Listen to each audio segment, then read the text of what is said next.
Networking is an essential part of business. Networking, meeting others, and learning how your organization's impact improves outcome for others.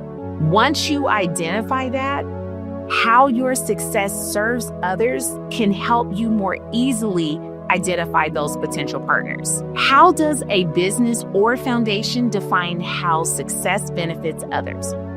When you're a business owner, whether you work in social impact or social industries, it's important to evaluate how your success benefits others. Many impact leaders struggle to build lasting partnerships and collaborations. How does your methodology differ?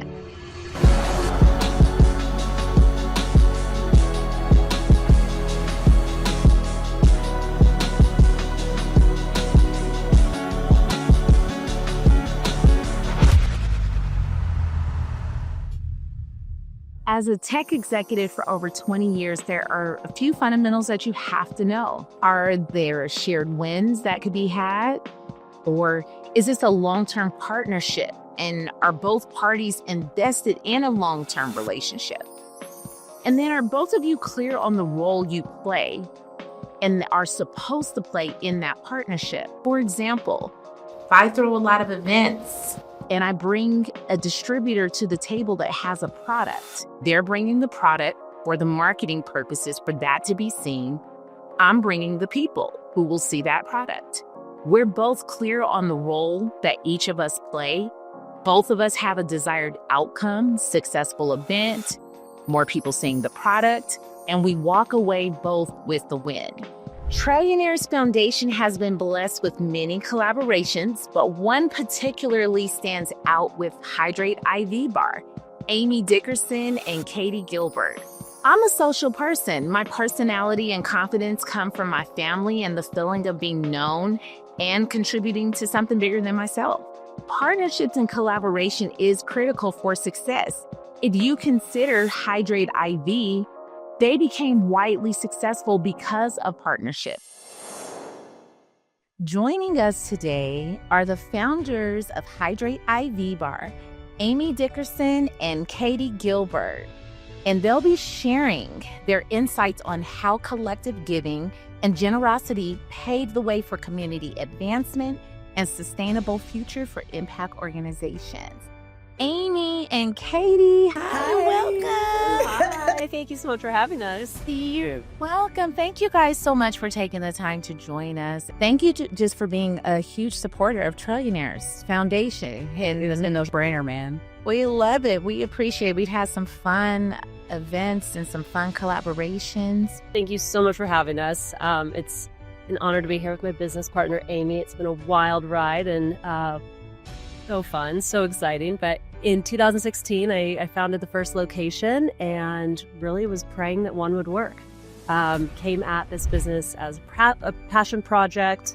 Here we are now. We have 21 opening next week. We have 10 more in development this year, and it's becoming bigger than we would have ever dreamt. And this will kind of tee into some of the philanthropy later. But, we're so privileged to be in a position that because we've been so intentional and we've created this culture from the beginning, it starts with us and the people we hire and the people we surround ourselves with. And, we've stayed true to those values, and that's where we're here. It's been super exciting.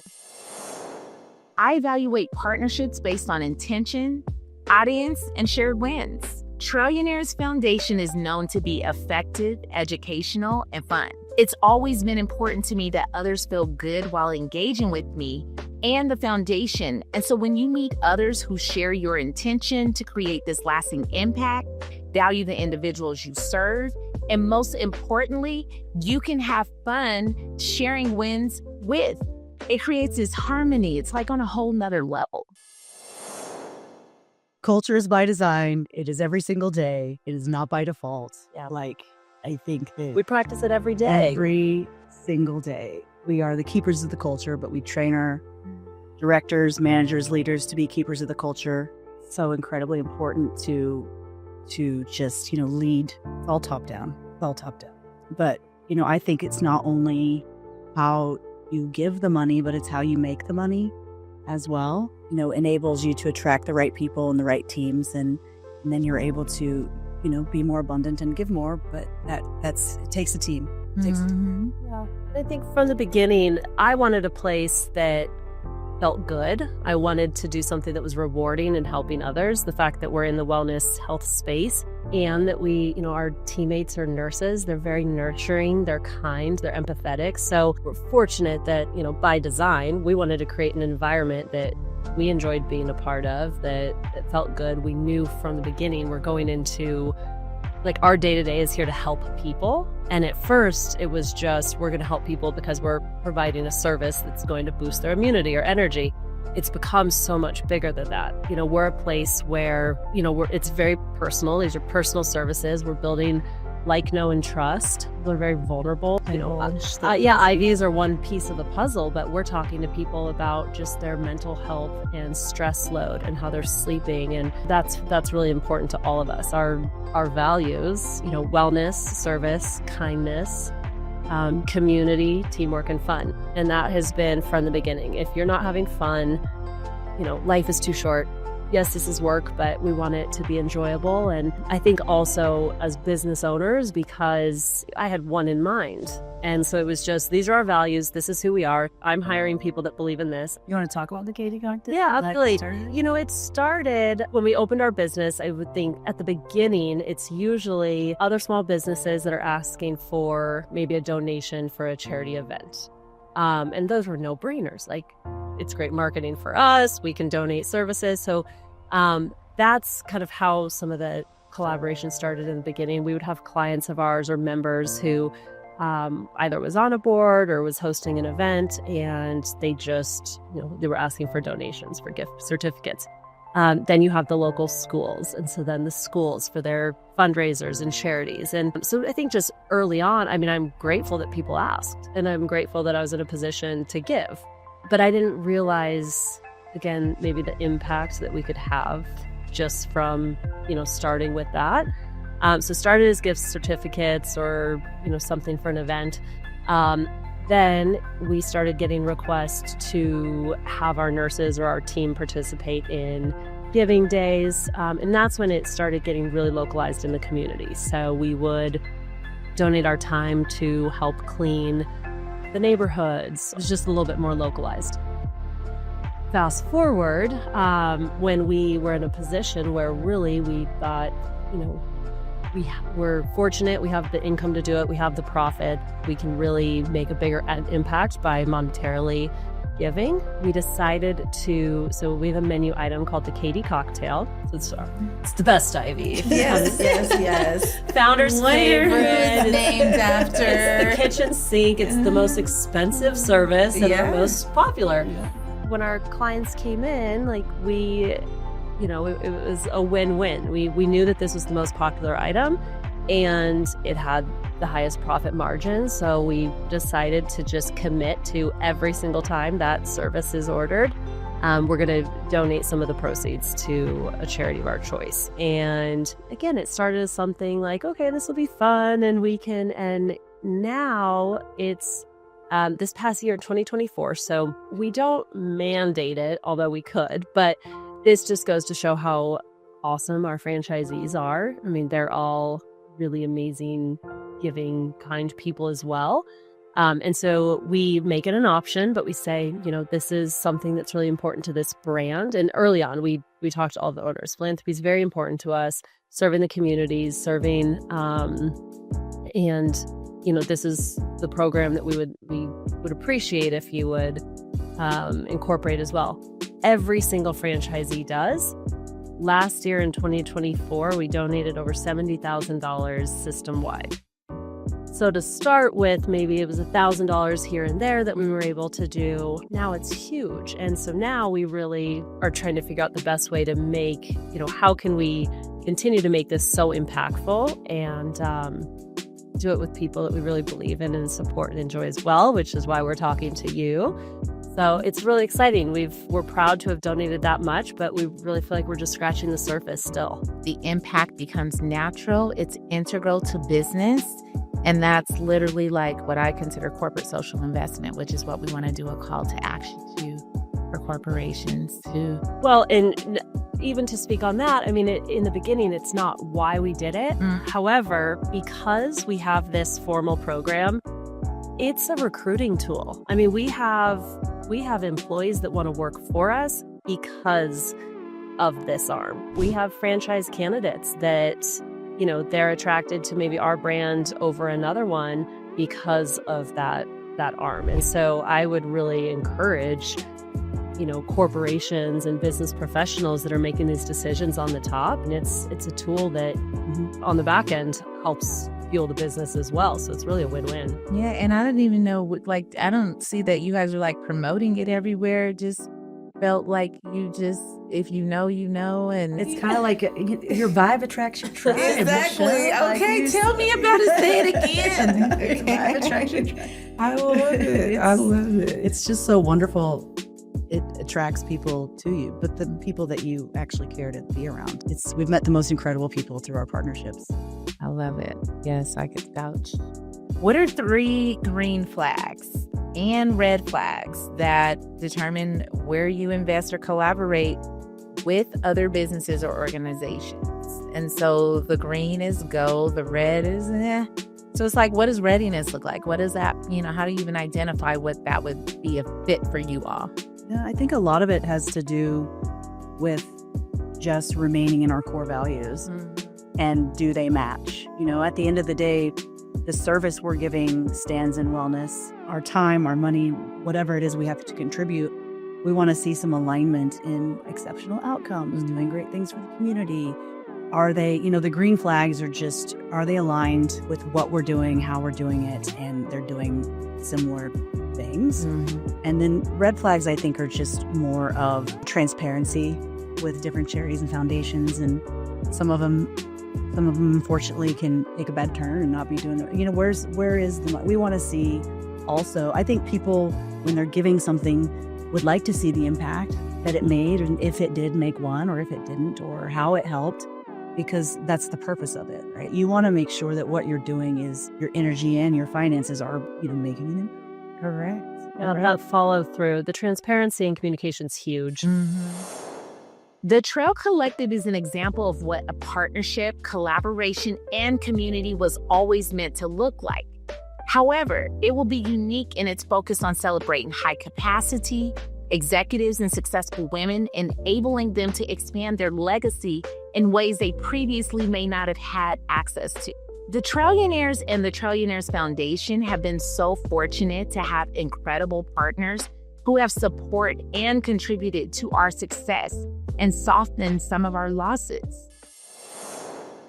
Some of the large organizations that everyone knows about, and when you see the percentage of what's donated actually going towards that impact versus maybe an executive salary, or like, those are some things that you want to be cognizant of as well. There's so many different options, but yeah, for us, we still want it to be very personal and transparent, and feel like, and that's more impactful for us. Yes, no, that's great. Do you think there's clarity around what the social needs are for at-risk, underserved communities? I think if you're paying attention, there is. I'm sure. Don't drop the mic on her. Dang, you over here telling us how you really feel.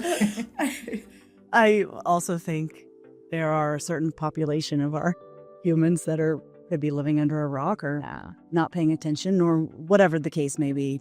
Those aren't the people I'm necessarily going to spend my time with. But I think that's kind of one of the things that really attracted me to you and what you're doing and what your foundation is doing. Is what's needed is opportunities. And that doesn't mean, hey, I have 10 jobs and I'm going to pick these 10 people, but the impact you're making with youth, and just how to present themselves in the world, how to walk into a room and hold your head high, how to speak out loud, how to shake a hand, how to, you know, everybody may not have the opportunity to go to college and get college paid for and all those things, no matter what your background is. But guess what? Some of the most rich people in the world are salespeople that never went to college. So I think it's the confidence building, everybody has a story, I'm interested by youth today, and the behind the screens all the time, and the less socialization is, I don't know, what impact will that have on them? In what ways do you guys think high capacity boss babes can improve philanthropic impact in response to like today's challenges? if you thought about giving some pointers. I think pay attention to what's needed. Listen, again, going back to, today will be the day that we say the vibe attracts your vibe attracts your tribe all the time. But what are you passionate about? What are you interested in? And also, where's the need, right? Like, even if you don't have money to give right now, what is your skill set that you need to pass on? Everybody, I don't have children, but I still want to leave some sort of legacy. And hopefully that is that I always was a mentor. I always walked into the room and led with a smile. I always was more than willing to help, to reach back, grab someone's hand, lift them up. So what they can do better is just realize that there are opportunities needed. And it doesn't have to be money. It has to be, hey, would you like to come learn and watch? And then on the flip side of that, because I was thinking the other question, flipping around, like, what can foundations do? Is it's just like, say what's needed, what is actually needed? Because sometimes I think entrepreneurs, especially like the growth phase we're at, we are in the grind. We are grinding. We are proud. We're happy people, but we are grinding. And at the end of the day, you just fall over, right? So I need people to get in my face, and we need 5 people this weekend to do this. We need 2 strong women to come talk to these girls today to do this. We also need some cash. We need this, but just be in our faces about what's needed. Because everybody wants to actually help. I think everybody wants to leave. I mean, good humans anyway. They want to leave the planet and pass on what they've learned, their experiences, and, share with people that it's not perfect all the time. You got to work for it. But, when you're tired and whatever other excuses there are out there, it's like, yeah, just put it in my face what I need to do and I'll do it for you. Yes. Yeah. How do you see high performance and high net worth women playing into a future of philanthropy and impact investing? I love this so hard. I'm like, living at the best. Thank you. I'm like, the phoenix is rising, everyone. I think about this so much, and the impact it's going to have is going to be nothing like we've seen thus far in our existence. Why? Because our mothers didn't even have an opportunity. If you really think about it, it was only one generation ago where a woman couldn't have a credit card or a mortgage without a man's signature. So you had to have a co-signer from a father or a husband or some man in your life. That didn't change until 1974. So my growing up, our mothers were like, you have no excuse. You have every opportunity. You don't have to ask anyone. You better go out there and kick as much ass as possible because you can. Yes. And so now I'm the first generation. I was born in the 70s. So I'm the first generation where I'm like, I don't have to ask your ass what to do with my money. Right. And I'm going to make a lot of it. Yeah. And I'm going to give it to the hell I want to give it to. So I think now that women... Yes. Exactly. I was how she's like... I said, can we get that applause thing that happens when you guys are like, yes, the air, we love it. Yes. Me and Kenny are like, let's go. And now I'm all about it too. Like in our culture, I'm like, women need to be supporting women. The power, this is happening now. The power is ours to have or to flaunder. Blue ocean strategy. There's enough out there for all of us. Yes. Collaborate. Collaboration is at the top. Competition is at the bottom. Like, let's go. Come on. Like, we can make our own decisions now about what we're going to do with all this damn money. Right. And we're the best at planning parties and having fun and being social. Yes. So why I think, Thank you to all those partnerships, collaborations, and impact organizations. Your support is so important, and whether you're an individual donor or community foundation, I encourage you to join us. Maybe it's not Trillionaires Foundation. Maybe it's a different org. Either way, your participation helps us create a bigger, better community and a better world for generations to come.